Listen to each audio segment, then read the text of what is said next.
해외책방 구독자 여러분 안녕하십니까? 저는 EBS 영어 강사 정승익이라고 합니다. 여러분들과 공부에 대해서 이야기를 나누기 위해서 이 자리에 섰고요. 저는 학교 현장에 오래 있었고요. 그리고 또 아이들을 정말 오랫동안 만나왔잖아요. 제가 느끼기에는 과거보다 지금 아이들이 공부를 잘하고 있다라고 생각을 안 하거든요. 그런 점들 때문에 우리 아이들이 건강하게 공부했으면, 그리고 벌써 공부가 좀 힘들어졌다면 아이들이 다시 한번 힘을 냈으면 하는 바람으로 지금 이 영상을 제작하고 있습니다. 근데 이제 이렇게 들으시면은 아니 요즘 같은 세상이 얼마나 공부하기 좋으냐라고 우리 이제 기성세대께서는, 부모 세대는 반문을 보통 하시거든요. 근데요, 그게 왜 그런 생각을 우리가 할 수 있느냐라고 생각을 해본다면은 과거보다 교육에 대한 정보가 정말 많죠. 바로 이렇게요. 유튜브에 여러분들이 원하시는 교육 정보 키워드만 입력하시면은요, 영상이 쏟아집니다, 정말로. 그래서 교육에 대해서 너무나도 많은 정보가 공유되고 있으니까 그걸 우리 집에 적용하면은 잘 되지 않을까라고 생각을 아마 하실 테고요. 또 공부를 원한다면은 집 밖에 나가면 학원도 있고요. 인터넷 강의도 너무나도 손쉽게 이제 우리가 들을 수가 있잖아요. 그런 것들 때문에 공부가 잘 되지 않나. 야, 요즘 세상 좋아졌다라고 생각하시겠지만 저희가 같이 한번 생각을 해보자 그랬잖아요. 과연 옛날보다 지금이 예를 들어서 더 건강을 챙기기에 좋을까요? 비만율 이야기입니다. 우리 현대인들의 비만율은요, 높아지고 있을까요? 낮아지고 있을까요? 자, 과거보다 건강 관련된 정보들 역시 넘쳐납니다. 그리고 마음만 먹으면 운동할 수 있는 곳들도 집 밖에 나가면 정말 많이 있습니다. 다양한 여가 성격의 운동들이 많이 활성화가 됐잖아요. 그래서 현대인들은 어떻게 됐습니까? 비만율 계속 높아지고 있죠. 계속 높아지고 있습니다. 아이들도 마찬가지입니다. 저 왜 그런가를 생각해 보면은 정보가 있고요, 그런 시설이 있다 그래가지고 무언가가 되는 게 아닙니다. 오히려 건강을 방해하는 환경이 많이 늘어났잖아요. 고칼로리 음식이 늘어났고요, 뭔가 당분이 많이 들어간 것들을 너무 손쉽게 아이들이 사 먹을 수가 있고, 우리도 마찬가지입니다. 그렇게 비만율은 계속 높아지고 있습니다. 무슨 말씀을 드리는 거냐면 정보가 만들어내는 환상에 대한 이야기입니다. 건강 정보 아무리 많이 알아도요, 실제로 내가 운동하는 건 다른 이야기입니다. 공부에 대한, 교육에 대한 정보가 아무리 많아도 이걸 적용하는 건 너무나도 다른 이야기라는 겁니다. 독서 중요한 건 다 아시잖아요. 하지만 저도 그렇고요, 독서 쉽지 않습니다. 연간 독서량 계속 떨어지고 있거든요. 자, 교육에 대한 이야기를 이렇게 시작을 합니다. 정보가 만들어내는 환상을 먼저 걷어내야 됩니다. 그 정보들이 많이 공유되고 있다 그래서 아이들이 공부를 그렇게 잘하고 있지 않습니다. 대한민국의 입시에 대해서 좀 구체적으로 말씀을 드리려고 합니다.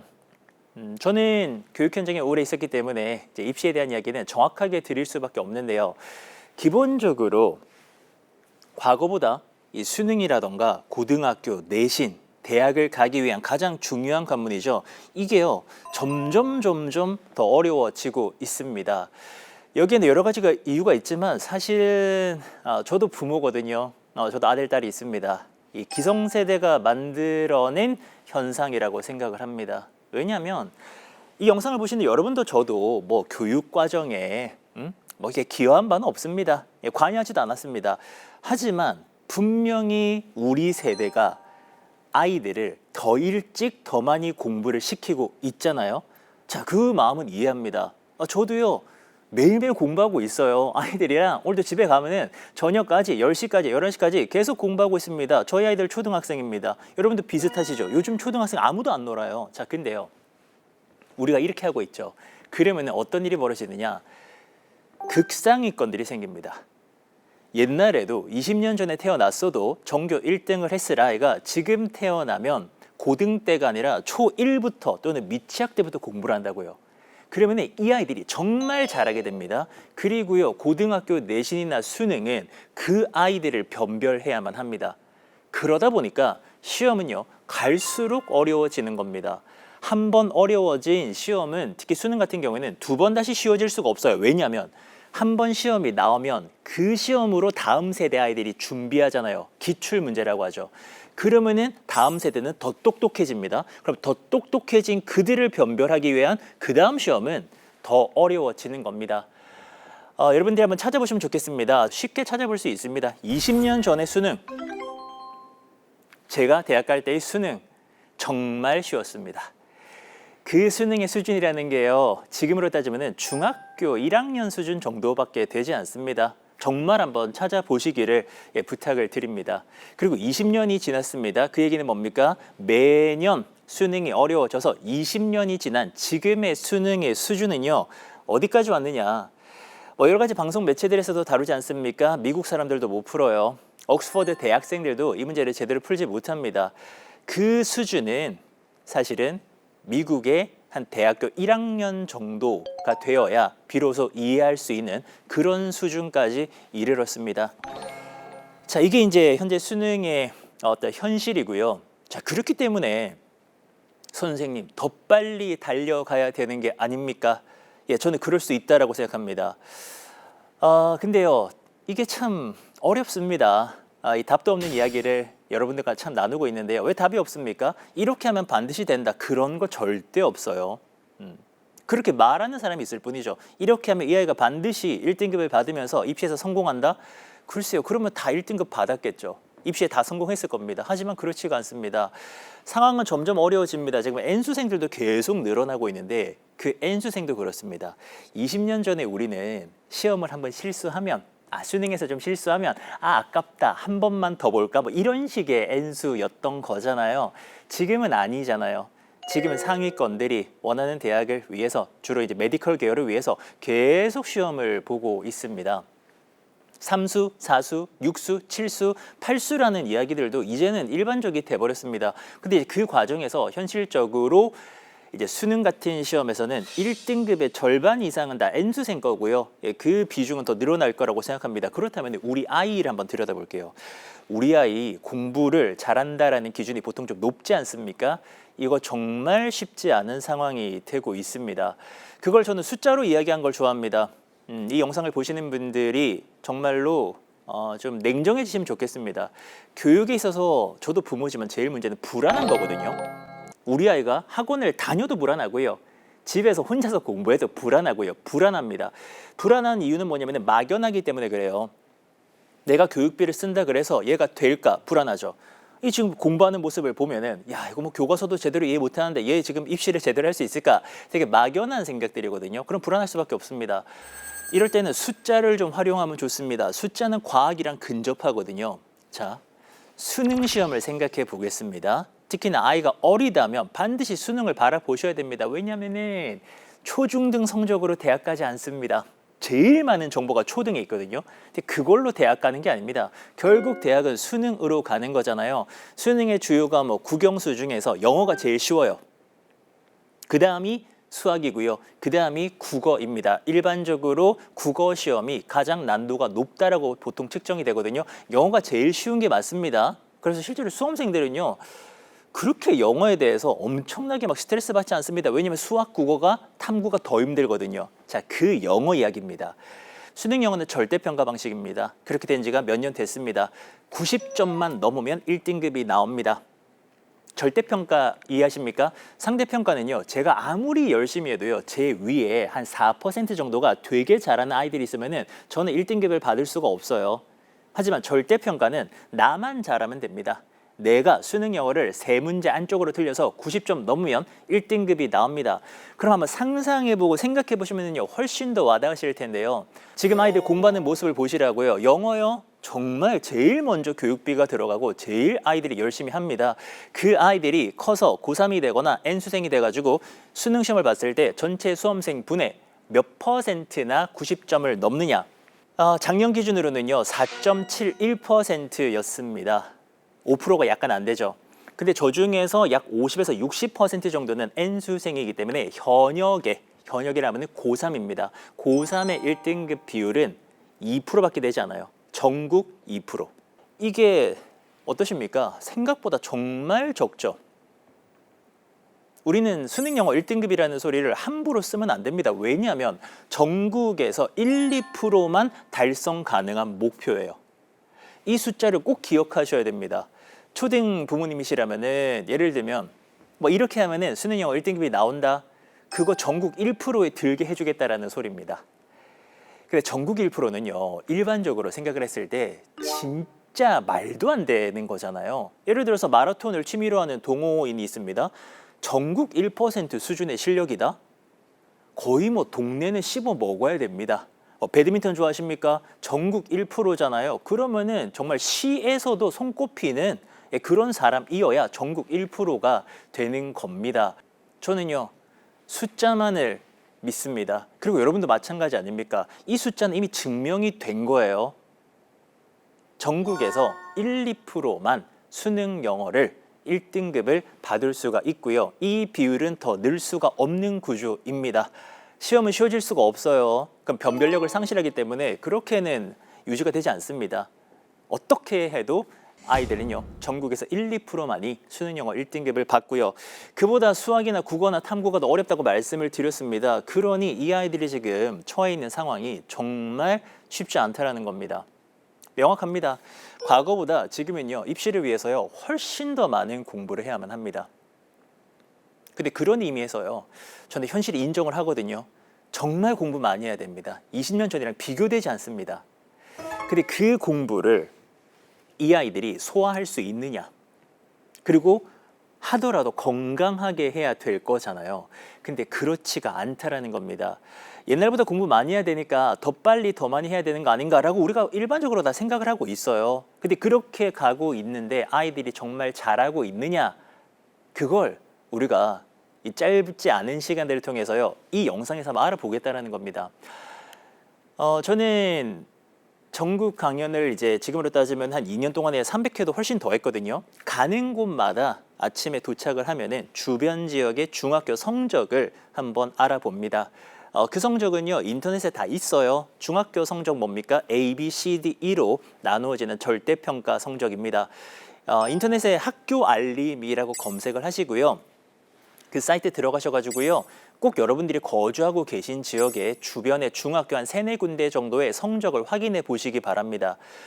특히 초등 부모님은 반드시 해보셔야 됩니다. 왜냐하면 우리들이 정보를 얻는 출처라는 게 웬만하면 공식 출처가 아니에요. 그냥 지인이라던가 주변 사람들이 하는 이야기를 바탕으로 이거 하면 된다더라, 이런 얘기를 바탕으로 교육적 선택을 하잖아요. 근데 저는 정확한 걸 좋아합니다. 여러분도 마찬가지 아닙니까? 당연하죠. 공식적인 정보를 보셔야 됩니다. 여러분들 살고 있는 지역의 주변의 중학교가 공부를 잘하고 있는지를 확인해 보셔야 됩니다. 왜냐하면 그 아이들이 우리 지역에서 초등학교 나온 아이들이잖아요.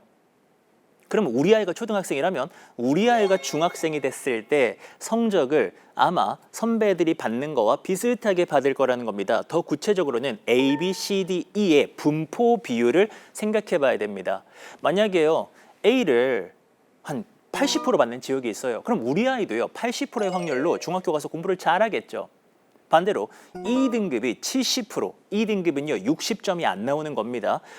2등급의 비율이 주요 과목에서 한 70% 되는 지역이 있습니다. 그렇다면 우리 아이도 여기서 잘해서 중학교 간다면은 60점이 안 나올 확률이 한 70%는 된다라는 겁니다. 이건 이해되시죠? 이걸 확인해 보셔야 된다는 겁니다. 전국 평균을 먼저 말씀드릴까요?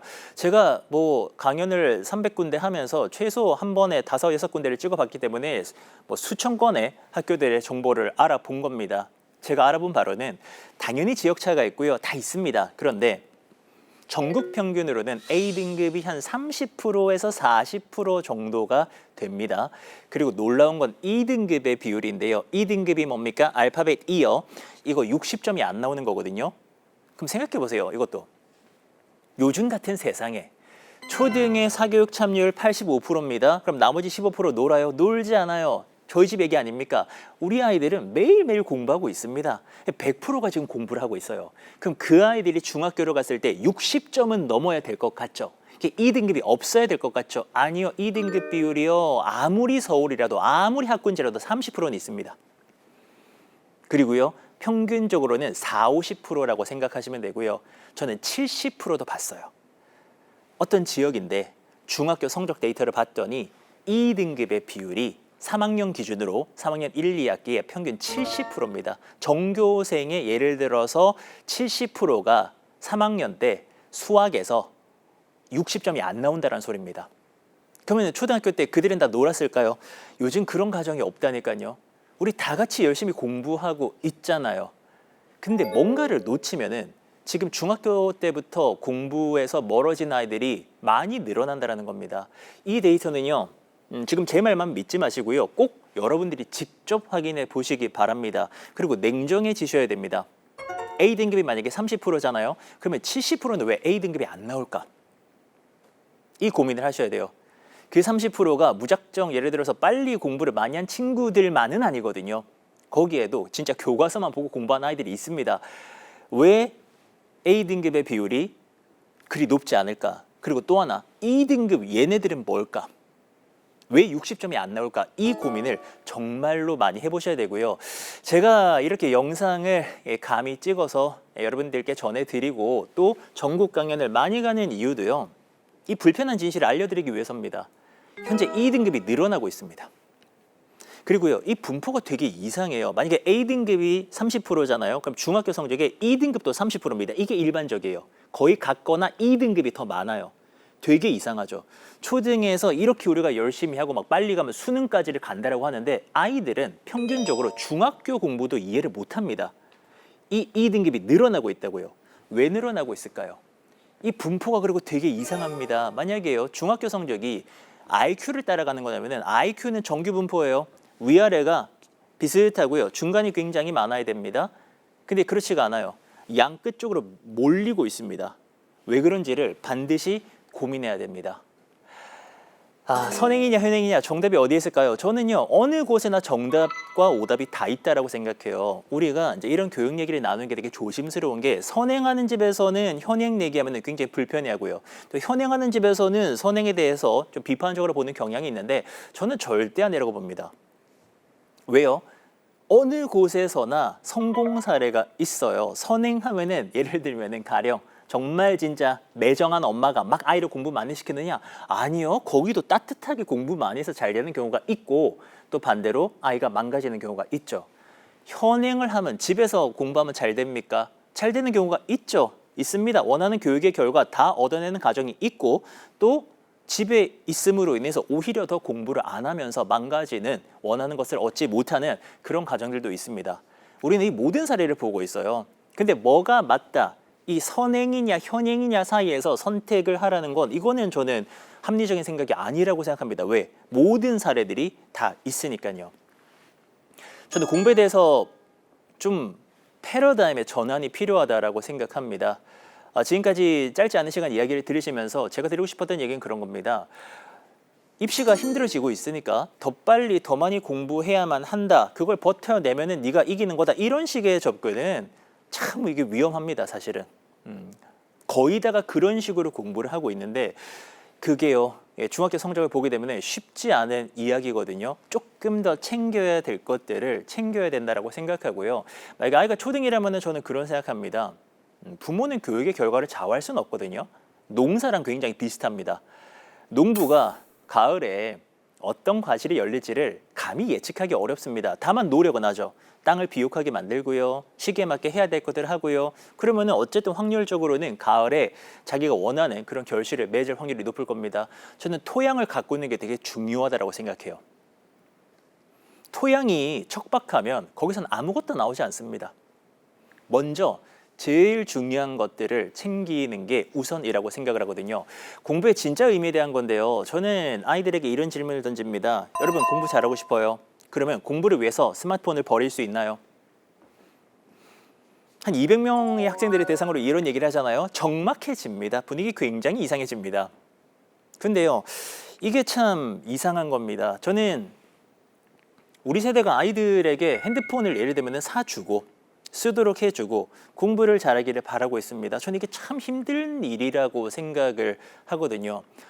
당연한 일들에 대해서 당연하지 않게 생각할 필요가 있다고 생각합니다. 왜냐하면 스마트폰을 정말 많이 쓰는 아이가 공부를 잘할 수 있느냐? 전국적으로 있긴 있겠죠. 있긴 있을 겁니다. 하지만 확률적으로 그렇지 않을 겁니다. 게다가 교육의 목표가 높다면, 우리 아까 비율을 봤잖아요. 수능 영어 1등급의 비율 현역 2%입니다. 전국 2%. 전국 2%의 모습을 한번 상상해 보자라는 겁니다. 얼마나 열심히 하고 있겠습니까? 내 주변에 없거나 내가 못 봤을 뿐이지 전국 2%는 얼마나 지독하게 공부를 하고 있겠어요. 실제로 뭐 아주 명문대라고 불리는 곳을 간 사람들의 이야기를 보면은 엽기적일 정도로 공부를 열심히 했거든요. 근데 스마트폰을 쩔쩔 매는 아이가 그 수준에 갈 수 있느냐? 확률적으로는 매우 어려운 이야기입니다. 대신에요, 저는요, 아이들을 만나면 반드시 이 이야기를 하거든요. 왜냐하면 그들도 알아야 됩니다. 아이들도요, 기회가 있을 때 잡아야 됩니다. 공부를 잘하고 싶다? 아니요. 사실은 그 아이들은 잘하고 싶지 않습니다. 왜냐하면 공부를 정말 잘하고 싶다면 지금 공부에 방해가 되는 것들, 게임이든지 SNS든지 핸드폰을 참을 수가 있어야만 합니다. 왜? 목표가 확실하면은요, 이런 정도의 고통은 참을 수가 있거든요. 예를 들어서 올림픽을 준비를 하면서요, 금메달을 목표로 세계 1등을 목표로 훈련하는 사람이 있습니다. 확실한 게 있죠. 고통스러운 훈련을 거칩니다. 기름진 거 먹지 못하고요. 계속 고통스럽게 훈련을 해야만 합니다. 그리고 어쩌면 금메달은 누가 땁니까? 제일 고통스럽게 훈련한 사람이 따는 겁니다.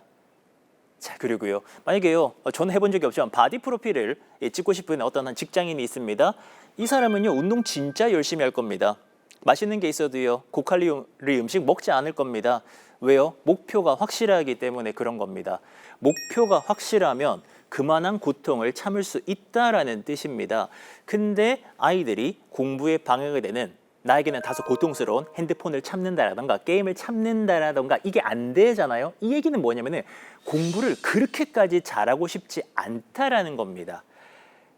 얼핏 들으면 아이들이 이 이야기를 이해를 못해요. 뭐라는 거야? 뭐 이런 반응이거든요. 하지만 곰곰이 생각해보면 전국의 누군가는 목표가 확실하기 때문에 고통을 참고 있습니다. 덜 자고, 예를 들어 덜 먹고, 핸드폰 안 쓰고, 친구들과 좀 덜 어울리고 공부를 하고 있다고요. 그럼 그 친구가 전국에서 1, 2%를 가지고 갈 수밖에 없어요. 그렇지 못한 아이들은요, 이제 공부가 애매해진다라고 생각합니다. 그래서 다시 질문하는 겁니다. 우리 아이들에게, 여러분들은 공부를 위해서 스마트폰을 버릴 수가 있느냐? 당장의 자연스러운 답은 당연히 못 버린다예요. 너무 자연스러운 겁니다. 하지만 생각을 하셔야 됩니다. 그러네. 내가 공부를 잘하고 싶다고 생각했는데 핸드폰 이거를 못 버리네. 그럼 난 공부를 잘하고 싶은 게 아니구나. 가령 저 같은 경우에도 살을 빼겠다고 평생을 다짐하지만 어제 새벽 1시에 또 과자를 먹었습니다. 하루 종일 참았는데 결국 새벽에 뜯었어. 그런 일들 벌어지죠. 괜히 늦게 먹었습니다. 그럼 저는 정말 살 빼고 싶은 거 맞아요? 정말 몸짱 되고 싶은 거 맞아요? 인지해야죠. 아닌 거예요. 정말 명확한 목표가 있어가지고 정말 건강과 몸짱을 위해서 달려가는 사람이 저는 아닌 겁니다. 그러니까 먹고 싶은 거 먹고, 돈가스도 먹고, 과자도 먹고 그런 겁니다.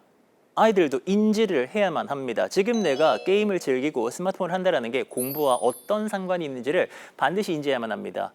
그렇다면요, 아이들은요, 고민을 해야만 합니다. 막연하게 주어진 숙제를 하고 있을 때가 아닙니다. 나는 왜 공부하는가? 이 묵직한 질문에 답을 해야만 합니다. 왜냐하면 이 목적이 확실해야 내가 거기에 수반되는 고통을 참을 수가 있다라는 거예요. 그렇지 않으면요, 어떻게 되느냐? 조금만 공부가 어려워지고 고통스러워지면 금방 그만두게 됩니다.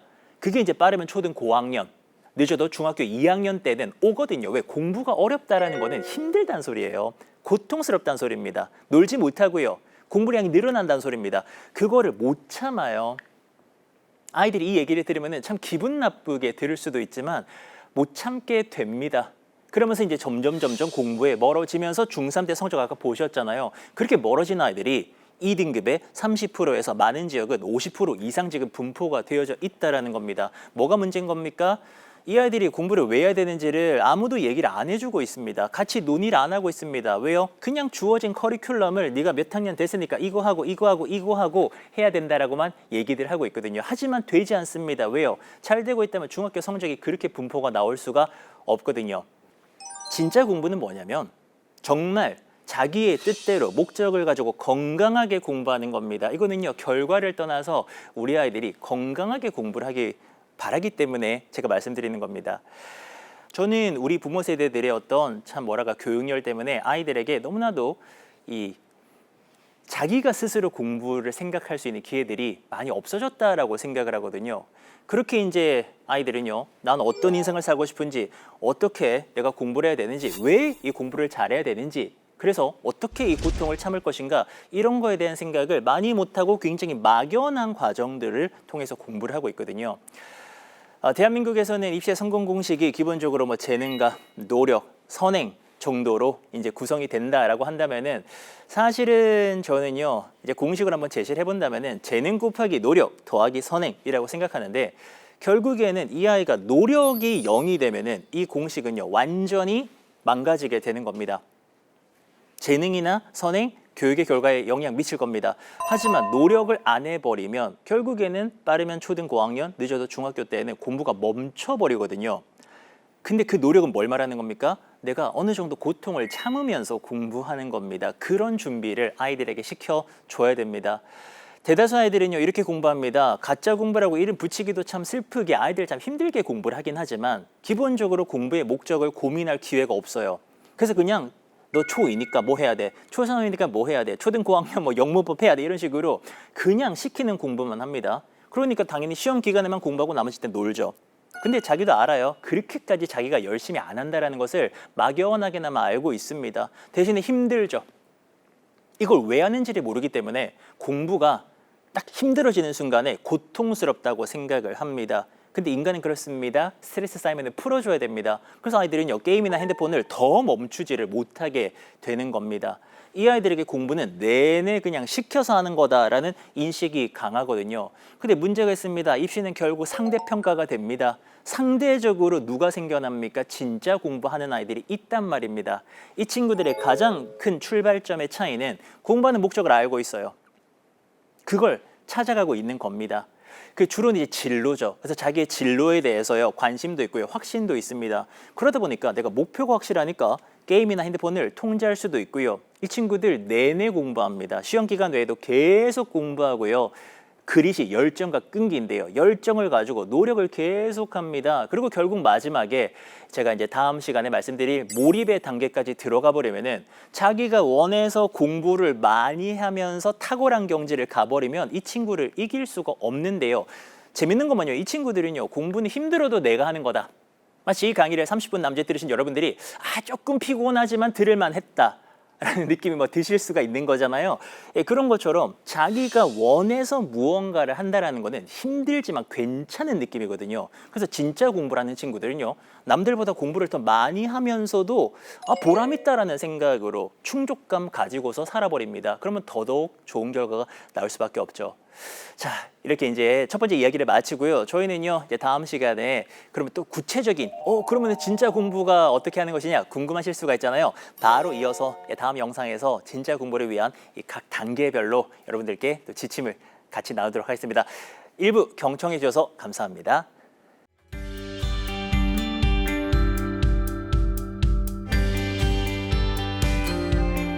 이번 시간에는 진짜 공부의 7단계에 대해서 이야기를 할 텐데요. 이 진짜 공부 이야기를 뭐 7단계까지 우리 부모들이 나누어야 되는가? 저는 가장 중요한 이야기라고 생각합니다. 아이들은요, 부모의 거울이에요.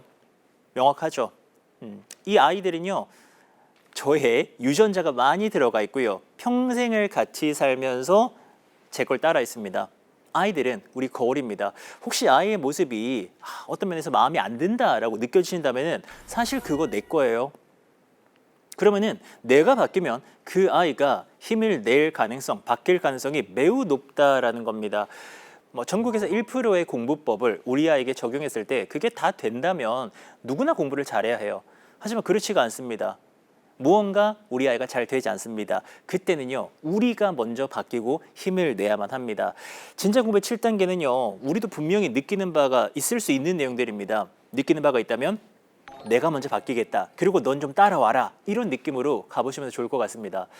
제일 먼저 우리가 이야기를 나눌 것은요, 이 태도에 대한 이야기입니다. 공부에 접근하는 태도 또는 인생에 접근하는 태도에 대한 건데요. 우리 아이는 과연 자기가 노력하면은 뭐든지 할 수 있다라고 생각을 할까요? 가령 학교에서 초등학교라면은 진단평가, 단원평가 또는 쪽지시험 이런 거 보잖아요. 그거 내가 노력하면 우리 반 1등 할 수 있다. 이런 생각 할까요? 그런 생각을 하는 게 참 중요하겠죠. 당연한 거 아닙니까? 우리 아이가 노력하면 뭐든지 할 수 있다. 당연히 이런 생각을 해야만 할 겁니다. 이게 정말 중요한 이야기 아닙니까? 이 심리학에서도 가장 중요한 연구 중에 하나였던 캐럴 데이크 교수의 마인드셋, 우리말로는 마음가짐 정도로 해석이 되죠. 이 책에 나오는 두 가지의 사고 방식입니다. 고정형 마인드셋은요, 어차피 인간의 성취는 그거 다 재능이라 이거예요.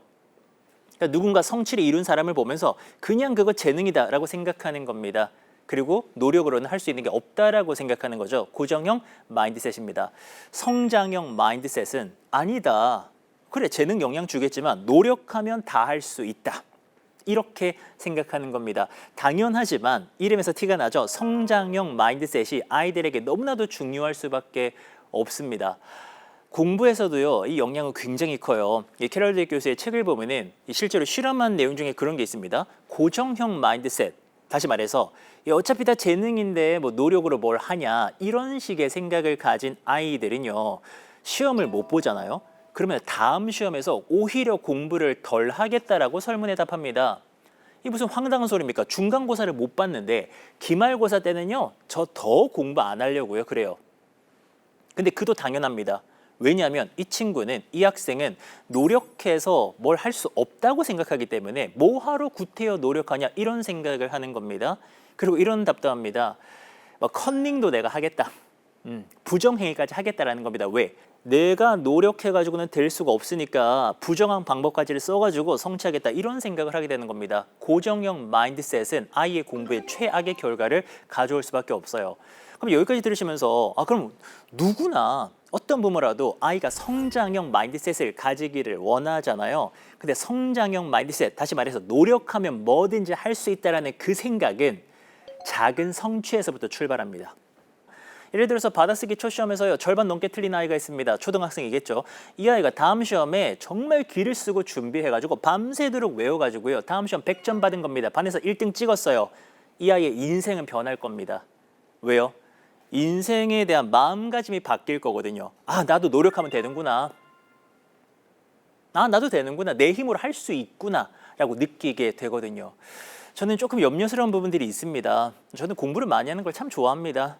저는 매일 새벽에 나와서 그냥 공부하는 게 저의 루틴이기도 하고요. 저의 경쟁력이기도 한 건데, 아이들도 공부 많이 하면 좋겠어요. 대신에 너무 빠른 시기에 외부 조력이 들어오는 것에 대해서는요, 저는 좀 염려스러운 면이 있습니다. 왜냐하면 아이들이 하나하나 자기의 노력의 힘을 느껴줘야 되는 성취의 경험이 있어야 되는데, 외부 조력이 너무 빨리 들어오면요, 사실 그걸 느끼기가 쉽지 않습니다. 초등에서 많이 벌어지는 일이죠. 이미 벌써 내가 많이 알고 있는 겁니다. 그래서 학교 시험 같은 것들에서 내 노력의 힘을 느낄 기회들이 많지가 않습니다. 그리고 아시겠지만 사교육 참여율은 계속 늘어나고 있습니다. 그러면 그 중에서도 참 잘 크는 아이들도 있겠지만, 다수의 아이들은요, 자기가 노력해서 하나하나 성취해 나가는 과거 부모 세대에게는 너무 당연했던 그 경험이 박탈되는 건데요. 자, 이거는요, 조금 염려스러운 결과로도 이어질 수 있습니다. 얼마 전이었습니다. EBS 교육격차라는 다큐가 있었죠. 그 다큐팀에서요, 조사한 내용 중에 저는 굉장히 좀 놀라운 내용들이 있어서 잠깐 공유를 드리면은, 국가별로 20에서 29세의 남녀 560명을 대상으로 조사를 한 게 있습니다. 성공의 3요소를 한번 꼽아보라고 했습니다. 너가 청년으로서 성공하기 위해서 3가지 중요한 게 있다면 뭐가 있을까? 3가지를 한번 조사를 해봤더니 우리나라 청년들 560명 대상이었습니다. 외모, 재능, 부모의 재력, 이렇게 3가지를 꼽았습니다. 우리는 아주 상식적인 수준에서 이게 영향을 미친다라고 생각할 수는 있죠. 그래요, 외모, 그래요, 유리할 수 있겠죠. 사람들에게 뭔가 호감을 얻는 외모가 있겠죠. 재능, 당연히 영향이 있겠죠. 그리고 이제 부모의 재력, 우리가 흔히 말하는 그 수저 이야기 아닙니까? 이것도 영향이 왜 없겠습니까? 있습니다. 근데 문제가 있습니다. 이 3가지 중에서 내가 바꿀 수 있는 게 없어요. 이 3가지는 철저하게 고정형 마인드셋에서 나온 생각입니다. 뭐가 빠져있죠? 노력이 없잖아요. 너무 상식적인 이야기 아닙니까? 성공을 위해서는 뭘 하더라도 노력을 해야만 합니다. 근데 그 노력이 빠져있죠. 근데 이 노력이요, 우리나라가 빠져 있는 겁니다. 다른 나라에서는 노력이 들어가 있습니다. 그 노력이 들어가 있어야 그게 성장형 마인드셋이잖아요. 그래, 내가 성공하려면 내가 노력해서 해내겠다. 지금 내가 여건이 안 좋아도 노력해서 해내겠다. 그 노력이 빠져 있다라는 겁니다. 저는 이것이요, 우리나라의 지금 교육 풍토와도 분명히 영향이 있다라고 생각을 합니다. 이 부분에 대한 생각은 다양하시겠지만 저는요, 정말 공감하는 이 영상을 보는 구독자분이라면은 우리 아이에게 성장형 마인드셋을 심어줘야 된다라고 생각합니다. 만약 제 아들이, 제 딸이 20대가 됐는데 외모, 재능, 부모의 재력 이걸 내가 갖추지 못해서 나는 성공 못할 것 같다 이런 생각을 한다면 전 부모로서 너무 슬플 것 같거든요. 당연하게도 노력이 들어가야만 합니다. 그걸 위해서는 이 아이가 어려서부터 자기 힘으로 해내는 게 필요합니다. 중학생입니까? 지난 시험 못 봤어요? 자기 힘으로 해내야 됩니다. 자, 그리고 또 하나는요, 우리 아이가 힘있게 공부를 하기 위해서는 당연하지만 공부의 목적이라는 게 있어야 됩니다. 저는 진짜 그런 생각해요. 옛날에는 공부라는 것을 참 다양한 이유로 했습니다. 첫 번째로는요, 옛날 얘기를 잠깐 해보면은 야자 시간 기억나십니까? 야간 자율학습이요. 전 부산에서 학교를 다녔는데요. 그 당시에는 이제 강제로 다 우리가 밤까지 공부를 했잖아요. 고등학교에서. 그럼 복도에요, 선생님들께서 이만한 몽둥이를 들고 척척 걸어 다니십니다. 감시자 역할을 해주시는 거죠. 그러면 이제 무서워서 우리는 막 공부를 했었잖아요. 그리고 야자를 튀었다고 표현을 하죠. 예, 야자를 도망가서 떡볶이 먹고 놀면 다음날 우리 맞았어요. 그 맞는 모습을 보면서 우리는 벌벌벌 떨면서 공부를 했죠. 뭘 말하는 거냐면은 어쨌든 어떤 규범이라던가 교권이라던가 부모의 권위가 셌던 시절이었습니다. 그래서 공부해야 된다라고 우리는 생각을 했었죠. 그리고 옛날에는 IMF도 시절을 우리가 겪었잖아요. 뭔가 가난이라는 것도 공부의 동기가 됩니다. 그럼 우리가 생각해봐요. 우리 아이는 지금 공부의 동기가 있어요? 이게 정말 찾기가 쉽지 않습니다. 현재 이 아이들은요, 자기가 뭔가 원하는 길, 전공이나 진로가 있어서 그걸 위해서 공부한다가 아니면 공부에 동기라는 게 사실은 없어요. 그리고 누군가는 정말 공부를 잘하고 싶은 이 전공, 진로가 확실하기 때문에 공부를 해버리면 우리 아이는 그 아이를 이길 수가 없습니다. 저는요, 그리고 이게 정말 중요한 이야기라고 생각합니다. 공부 그거 그냥 하는 거 아닙니까? 왜 하는지 몰라도 그냥 해야 되는 거 아닙니까? 학생의 본분 아닙니까? 저는 그렇게는 아이가 건강하게 공부를 못할 거라고 생각합니다. 과거 대비 공부를 너무 많이 해야 돼요. 너무 많이요. 전국 1, 2%에 드는 것도 참 힘든 일인데 이 경쟁 자체가 과거랑은 말도 안 되게 차이가 많이 납니다. 이 공부를 해내기 위해서는 당연하게도 목적이라는 게 있어야만 합니다. 그리고 우리 아이가요, 뭔가 인생에서 지향점이 있다라는 거는요, 이 아이에게 얼마나 도움이 많이 되겠습니까? 기본적으로 인간은 모두가 1차 신호라는 걸 느낀다고 합니다. 로버트 그린의 인간 본성의 법칙이라고 하는 그 책을 보게 되면 1차 신호 별거 아닙니다. 누구나 처음에 관심의 대상이 생긴다라는 겁니다. 뭔가 관심들도 막 있고요. 꽃에도 관심이 있고요. 그 아이들 다방면으로 관심이 막 있습니다. 근데 그런 것들이 싹 없어지죠. 공부하다가 싹 없어지고 사실은 나중에 공부도 못해요. 이런 일들이 많이 벌어집니다. 이 관심을 살려주는 것, 아이가 관심을 갖고 좋아하는 것을 부모가 대화하면서 이끌어주는 것, 그러면서 내내 관심의 대상을 찾아내는 것, 이게 너무나도 중요하죠. 그릿은 우리가 다 아는 책입니다. 엔젤라 더커스 교수의 책이잖아요. 그분이 말하죠. 이 그릿이 열정, 끈기라면은 그것 때문에 사람들이 성공했다는 거 아닙니까? 그러면 교수가 말합니다. 열정의 대상을 찾아라. 너무 당연하죠. 열정의 대상을 찾았기 때문에 열정을 퍼부어서 다들 성공을 했거든요. 그럼 이 대상 찾기가 먼저 이루어져야 된다는 겁니다. 그리고 이걸 조금 도와드리면요. 그럼에도 그럼 선생님 아이들은 뭐 진로 정했나요? 아니요, 정하지 않았죠. 찾아가고 있는 중이죠. 근데 이 과정이 너무 중요하다고 생각합니다. 존 크럼벌치 교수는 스탠퍼드대 교수입니다. 이분이 쓰신 빠르게 실패하기라는 책을 보면은 이 아이들이 뭘 해야 되느냐? 빨리빨리 실패를 해봐야 됩니다. 이 실패가 뭐냐면 많이 겪어봐야 된다는 겁니다. 인생에서 독서도 더 많이 하고요. 그리고 더 많은 경험들을 하고요. 엄마랑 대화도 더 많이 하고요. 세상 밖으로 나가서 이 아이들이 많이 겪어보면서 나에게 안 맞는 거는 지원해야 된다는 겁니다. 그러면 나는 이런 사람이구나. 그러면은 나는 이와 관련하여 이런 일을 해볼까가 나오면서 이 친구들이 목적이 생기고 스스로 비로소 공부를 할 수 있다. 진로에 대해서 나 잘 모르겠다라고 하면은요, 이게 무슨 얘기냐면은 많이 경험을 안 해본 거예요. 이 아이가 역사책도 보고 경주도 한번 가보고 과학에도 관심을 가지고 뭐 체험점도 가보고 이랬느냐? 점점 경험이 소멸되는 시대입니다. 해야 된다라는 게 너무 많잖아요. 인정합니다. 인정해요. 하지만 그걸 인정하더라도 경험이 소멸된 시대에 아무것도 겪어보지 못한 아이가 어떤 전공에 대해서, 진로에 대해서 확신을 가질 수가 없어요. 이화여대 최지천 교수님도 비슷한 말씀을 하셨습니다. 그분이 이제 인터뷰 영상 중에서 제가 참 좋았던 게 좋아하는 일, 전문 친구들 악착같이 찾아라 라는 말씀을 하셨습니다. 우리 최지천 교수님이야말로 본인이 정말 좋아하시는 연구를 평생 하고 계시고요. 각 분야의 전문가들은 다 그렇습니다. 자기 분야를 정말 좋아하는 게 느껴집니다. 그래서 전문성도 쌓게 됐고요. 행복하게 일하시는 것 같은데 돈과 명예는 따라오는 식인 거잖아요. 우리가 말하는 전문가라고 하는 분들은 사실 그 분야를 좋아하는 게 느껴집니다. 그러니까 잘하게 된 거잖아요. 그럼 시작점은 뭡니까? 관심 가는 대상, 좋아하는 대상을 더 악착같이 찾아야만 합니다. 그리고 이거는 미리 귀뜸해드리면은 지금 중3 이하의 학생들 같은 경우에는요, 2024년 기준으로요, 고교학점제의 영향을 강하게 받기 때문에 이 친구들 전공이나 진로에 대한 고민 없이는 입시도 힘들어집니다. 자기가 원하는 길에 대해서 미리부터 많이 겪어봐야 된다는 건데요.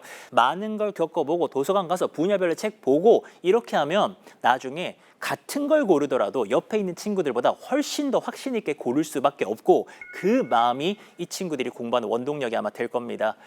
자, 공부하기로 마음을 먹었나요? 그러면은 당연하지만 공부는요, 쉽지 않습니다. 그러니까 이게요, 그 가정의 교육 목표 따라 다른 건데요. 예를 들어서 선생님 저희 가정은요 뭐 전국적으로 중위권 이하를 해도 괜찮다, 우리 집 괜찮고 행복하다, 그럼 괜찮습니다. 근데 정말 솔직해지셔야 돼요. 어쨌든 우리가 초중고 12년 동안에 돈도 쓰고 애도 쓰고 시간도 쓰고 많이 씁니다. 교육에. 그럼 목표라는 게 확실해야 되잖아요. 아니 우리가 은행에 돈 맡기면서도요 예금이자 0. 몇 %까지 다 따지고 있는데 이게 분명히 많은 것들이 투입되는데 당연히 따져봐야 됩니다. 자, 그 교육의 목표가 어디십니까? 전국 몇 %입니까? 1%이십니까? 자, 그럼 일단 기본적으로는 이게 진짜 참 요원한 목표입니다. 전국 1%니까요. 그럼 저는 이런 제안을 드립니다. 실제로 학생들에게도 이런 얘기 하거든요. 너 교육의 목표가 참 높구나. 그러면 네가 해야 될 건 99%와 다르게 사는 거야. 막 더 빨리 교육의 목표를 달성할 수 있는 길 막 정보 캐고 다니지 말고 네 눈앞에 보이는 99%랑 다르게 살아. 그러려고 계속 노력해. 친구들 핸드폰 써? 넌 쓰지 마. 친구들 놀러 가? 넌 가지 마. 뭐 이런 식인 겁니다. 저는 가정도 마찬가지라고 생각을 합니다. 정말로요. 내가 좀 중요한 것들을 지키지 못하고 교육 정보만 이렇게 취해가지고는 누구나 지금 그렇게 하고 있잖아요. 그럼 중간밖에 못합니다. 내가 원하는 목표가 달성이 안 될 겁니다. 우리 가정이 좀 남달라야 되고요. 실제로 정말 교육의 목표를 달성한 가정들을 들여다보면 남달라요. 저 같은 경우에도 그걸 보면서도 저건 내가 잘 못하겠다. 난 참 부족한 부모라서 이렇게 인정을 하게 되는 거지 분명하게도 남다른 구석들이 있습니다. 거실에 서재를 만들고요. 책상을 모아라 놓고요. 우리가 다 같이 모이는 거 추천드립니다. 공부 환경에 대한 이야기입니다. 그리고요, 거실에서 규칙을 정하는 겁니다. 사실 스마트폰은 이 시점 기준으로도 검색해보면 지금 전 나라가 난리예요. 전 세계적으로도 금지들이 계속 노력들이 이루어지고 있는 거 아니겠습니까? 이거 막는 법 있습니다. 거실에 모이고요. 거실에 규칙 하나 정합니다. 거실에선 쓰지 말자. 딱 그거 하나면 됩니다. 엄마도 아빠도 안 쓸 테니까 우리 거실에서는 쓰지 말자. 그리고 거실에 모여 지내면 아이들 충분히 참을 수 있습니다. 그래서 우리가 거실에 모여서 매일 독서도 하고 공부도 하는 거죠. 이렇게 거실에 모여서 독서하고 저녁 시간을 보낸다. 핸드폰도 한번 참아본다. 저는 그것만으로도 굉장한 변화의 시작이 될 거라고 생각합니다. 그리고 우리 아이가 그 노력에 계속 집중할 필요가 있습니다. 노력이 중요한 건 다 알죠. 하지만요, 깨달을 수 있는 기회가 있어야 돼요. 아이에게 기회를 주셔야 됩니다. 근데 그걸 참 기다리는 게 어려워요. 근데 그런 생각을 합니다. 저희 집처럼 이제 현행을 하는 가정에서는요, 아이를 지켜보면은 굉장히 힘들어요. 부모가 마음이. 저는 그런 비유를 합니다. 라면물 끓일 때요, 계속 쳐다보잖아요. 이거 안 끓어요. 어떤 때는요, 내가 딴 거 하다 보면은 막 진짜 냄비가 까맣게 탈 정도로 이게 빨리 끓는데 그걸 계속 지켜보잖아요. 너무 배고플 때. 그거 하나 먹겠다고 계속 지켜보잖아요. 이거 끓지 않습니다. 그렇게 길게 느껴지는 거죠. 아이도 마찬가지예요.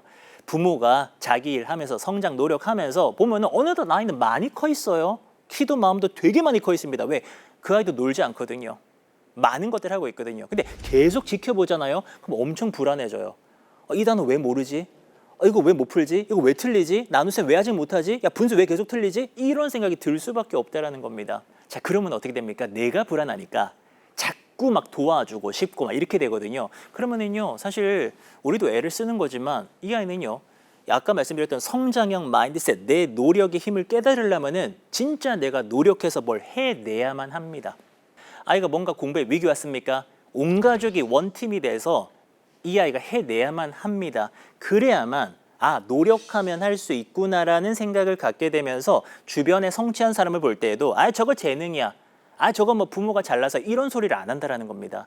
이 아이는요, 자기의 노력으로 하나하나 해 나가야 됩니다. 이제 들으시면서요, 어떻게 보면은 또 교육 영상 많이 보신 분들은 좀 뻔한 소리 아닌가라고 생각하시는데요. 저는 이 뻔한 소리가 평생을 걸고 싸워야 되는 거라고 생각해요. 스마트폰 줄이고 독서 많이 한다. 평생의 과제입니다. 저는 이런 노력들이요, 정말 의미 있다고 생각해요. 아니 선생님 막 영어 잘하는 법도 알려주시고요, 공부 잘하는 법도 알려주세요가 아니라 저는 결국에는 상대평가라면 다른 가정과 차별화가 돼야 되잖아요. 그리고 이 차별화라는 것은요, 나쁠 게 없습니다. 전부 다 제가 알려드린 것들이 유기농 아니겠습니까? 아이들에게 도움이 될 수밖에 없어요. 근데 어떻게 차별화가 일어납니까? 그리고 이거 왜 힘이 있습니까? 미국에서 그런 조사합니다. 새해 결심을 연말까지 지킨 사람은 몇 프로나 될까? 전 새해 결심을 이제 하지 않습니다. 안 지킬 건데 그거 왜 합니까? 젊을 때나 이렇게 막 요거도 하고 저거도 하고. 근데 연말 되면은 아무것도 못 지켰거든요. 그래서 하지 않습니다. 근데 조사해 보면은 한 7%가 해냈대요. 근데 솔직히 그것도 좀 많다라고 생각하거든요. 7% 아마 조금 안 될 겁니다. 그럼 생각하시면 됩니다. 생각한 바대로 1년을 지속할 수 있는 사람은 전국에서 7%밖에 되지 않습니다. 전체의.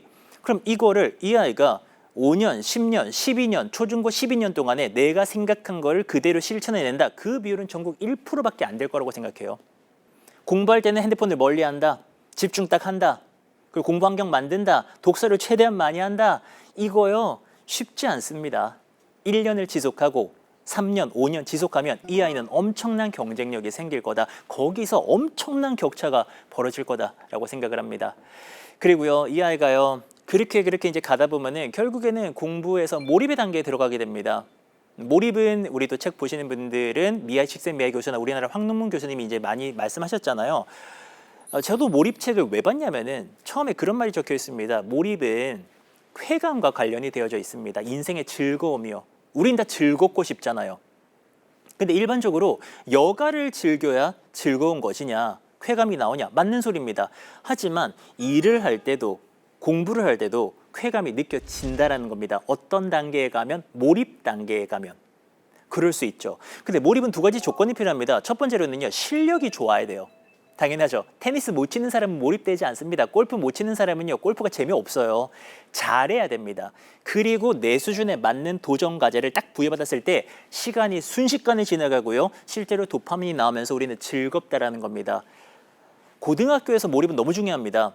그 고통스러운 많은 양의 공부를 이겨낼 수 있는 비결은 저는 몰입이라고 생각하거든요.